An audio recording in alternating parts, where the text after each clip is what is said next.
Le Puy-de-Dôme sera le final de la 9e étape du Tour de France 2023, dont le départ est donné de Saint-Léonard-de-Noblat. La partie finale, une rampe de 4 km à 12% de moyenne, est particulièrement redoutée. Dénivelé, pourcentage, versant. Voici tout ce qu'il faut connaître sur la montée du Puy-de-Dôme. Le Puy-de-Dôme constitue l'arrivée au sommet de la 9e étape du Tour de France 2023, entre Saint-Léonard-de-Noblat et le Puy-de-Dôme, 184 km, le dimanche 9 juillet. Le Puy-de-Dôme constitue l'arrivée au sommet de la 9e étape du Tour de France 2023, entre Saint-Léonard-de-Noblat et le Puy-de-Dôme, 184 km, le dimanche 9 juillet. C'est le grand retour de cette montée mythique, marquée par des duels majeurs du cyclisme, comme en 1964, avec Raymond Poulidor et Jacques Anquetil au coude à coude. Depuis 1988, le Tour de France n'est pas passé par cette route qui s'enroule autour du volcan pour 3 raisons principales. Premièrement, le PDD a reçu le label Grand Site de France en 2008, limitant les événements pouvant y être organisés. Ensuite, le Puy-de-Dôme fait partie de la chaîne des Puys, inscrite au patrimoine mondial de l'UNESCO depuis juillet 2018.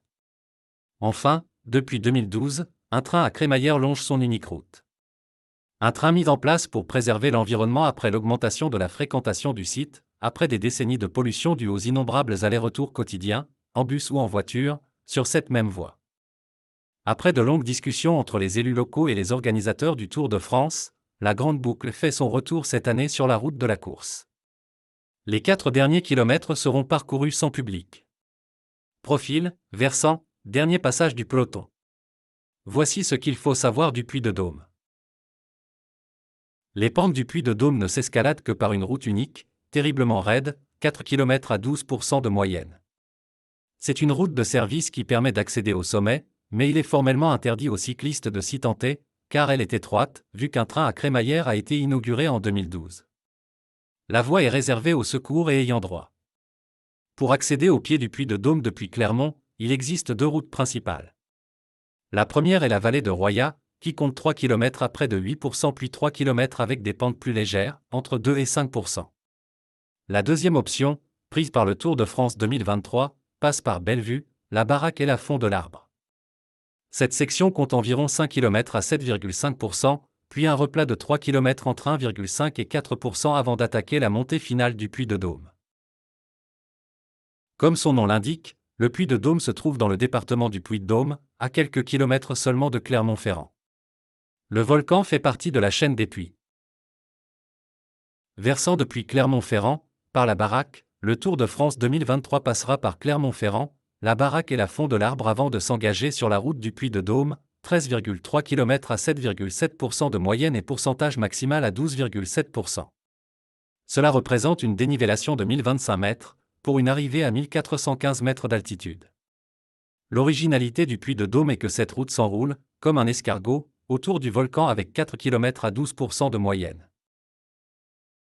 C'est la 14e fois que le Tour de France va s'arrêter au Puy-de-Dôme. Les 13 premiers passages se concentrent entre 1952 et 1988, dont 5 fois pendant les années 1970. 1952, Fausto Coppi. 1959, Federico Bahamonte. 1964, Julio Jiménez. 1967, Félix Gimondi. 1969, Pierre Matignon. 1971, Luis Ocana. 1973, Luis Ocana. 1975, Lucien Van Yempe. 1976, Job Zotemelk. 1978, Job Zotemelk. 1983, Angèle Arroyo. 1986, Éric Maclair. 1988, Johnny Welts. Abonnez-vous sur notre chaîne YouTube Histoire en bref qui vous accompagnera durant tous les événements. On va vous raconter les histoires de motivation, du sport, des histoires de développement et même pour enfants. Et n'oubliez pas de partager cette vidéo si ça vous plaira.